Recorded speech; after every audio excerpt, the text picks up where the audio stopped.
서울, 전남, 광주. 남도학습에 성희롱 사과하고 산재유양 취소 소송 철회하라. 철회하라. 철회하라. 철회하라. 지난 3월 4일 오후 2시 광주시청에서 열린 직장 내 성폭력 고발 동시다발 기자회견. 5년째 외로운 싸움을 이어가는 한 여성의 사연이 담겨 있습니다. A씨가 남도학숙에 입사한 건 지난 2014년. 당시 A씨는 같은 부서 상사로부터 성희롱을 당했습니다.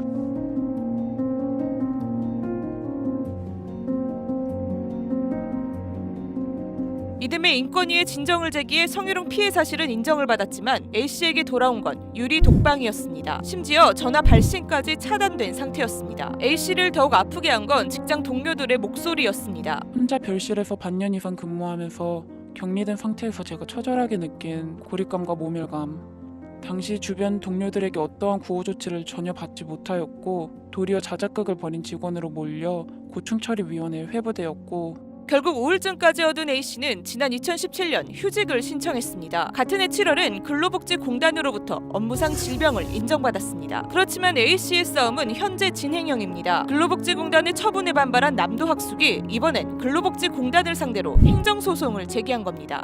국가인권위 성희롱 인정 결과로 해서 복지공단 산재 승인이 됐기 때문에 사법부에서는 그건 성희롱 행위가 아니다 했기 때문에 그 다툼에 대한 판단을 행정법원에서 해달라고 행정소송이 돼 있는. A씨가 홀로 싸움을 이어가는 동안 남도학숙의 공동 운영기관인 광주시와 전남도는 뒷짐만 질 뿐입니다. 피해자의 요청으로 감사를 벌였지만 뚜렷한 조치 없이 끝났습니다. 직접적인 책임자인데도 불구하고 남도학숙에서 알아서 할 일이다 이렇게 방치하신 측면이 있어요.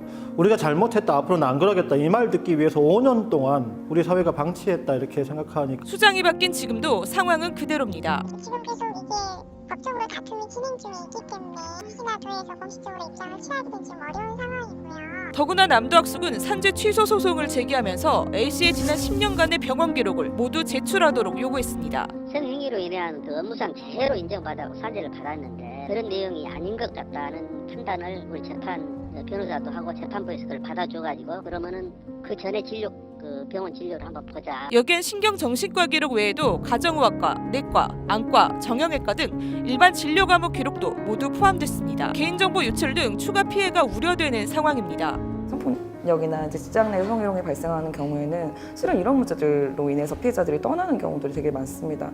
이 사건은 그런 면에서의 전형성이 있다라고 보여지는 거죠. 실제로 직장에서 성희롱 피해를 입은 노동자들 가운데 절반 이상이 파면과 해고, 집단 따돌림, 직무 재배치 등의 2차 피해를 받은 것으로 나타났습니다. 다시 떠올리기 힘든 끔찍한 기억들을 5년째 꺼내고 또 벗겨내야만 하는 현실 속에서 30대 여성 A씨의 일상은 산산조각이 났습니다. 이 고통스러운 상황에서 하루빨리 벗어나 일상적인 삶으로 복귀하기를 바라며 더 이상 저와 같은 피해자가 공공기관에서 추가적으로 발생하지 않기를 간절히 희망합니다. 그는 그때 당시로 돌아간다면 국가인권위에 진정을 넣지 않았을 거라고 말합니다.